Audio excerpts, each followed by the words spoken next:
ನಾನು ನಿಪ್ಪಟ್ಟನ್ನು first time ಬ್ಯಾಂಗ್ಳೂರಿಗೆ ಹೋದಾಗ ತಿಂದಿದ್ದು. ಅದು ಯಾವಾಗಂದ್ರೆ ಗ್ರಾಜುಯೇಷನ್ ಮುಗಿಸ್ಕೊಂಡು ಜಾಬ್ ಹುಡುಕ್ಲಿಕ್ಕೆ ಹೋದ ಟೈಮ್ ಒಳಗೆ ತಿಂದ್ ಕೂಡ್ಲೇನ ಲವ್ ಅಟ್ ಫಸ್ಟ್ ಸೈಟ್ ಅಂತಾರಲ್ಲ ಹಂಗ ಆಗಿತ್ತು. ಸ್ವಲ್ಪ ಇದ್ರ ಸೌಂಡ್ ಕೇಳಿ.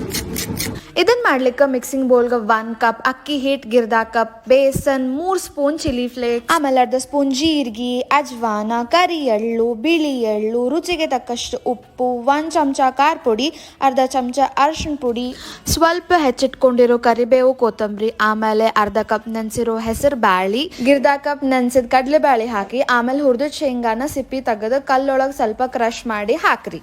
ಲಾಸ್ಟಿಗೆ 1/2 ಕಪ್ ಸುಡು ಎಣ್ಣೆ ಹಾಕಿ ಎಲ್ಲಾನು ಚಲೋ ಹೊತ್ತಾಗ ಮಿಕ್ಸ್ ಮಾಡ್ರಿ. ಆಮೇಲೆ ಸ್ವಲ್ಪ ನೀರ್ ಹಾಕಿ ಚಂದಾಗ ಕಲಸಿ ಚಪಾತಿ ಹಿಟ್ಟಿನ ಹದಕ್ಕೆ ತಗೊಂಡ್ ಬಂದು ಸಣ್ಣ ಉಂಡಿ ಮಾಡಿ ಸೈಡಿಗೆ ಇಟ್ಕೋರಿ. ಆಮೇಲೆ 1 ಬಟರ್ ಪೇಪರ್ ಮ್ಯಾಲ 1 ಉಂಡಿ ಇಟ್ಕೊಂಡು ಅದ್ರ ಮ್ಯಾಲ ಇನ್ನೊಂದು ಬಟರ್ ಪೇಪರ್ ಇಟ್ಟು ವಾಟ್ಕ ಇಲ್ಲ ಬಟ್ಲದಿಂದ ಚಂದಾಗ ತೀಡಿದ್ರೆ ನಮ್ಮ ತೆಳ್ಳನ್ ನಿಪ್ಪಟ್ಟು ರೆಡಿ ಆಗ್ತಾವ್ ಕರಿಲಿಕ್ಕ. ಆಮೇಲೆ ಬಿಸಿ ಎಣ್ಣೆ ಒಳಗ ಗೋಲ್ಡನ್ ಬ್ರೌನ್ ಆಗೋ ತನ ಕರೆದ್ರೆ ನಮ್ ನಿಪ್ಪಟ್ಟು ರೆಡಿ ಆಗ್ತಾವ. ನೀವು ಟ್ರೈ ಮಾಡ್ತೀರಲ್ಲ? Download ShareChat.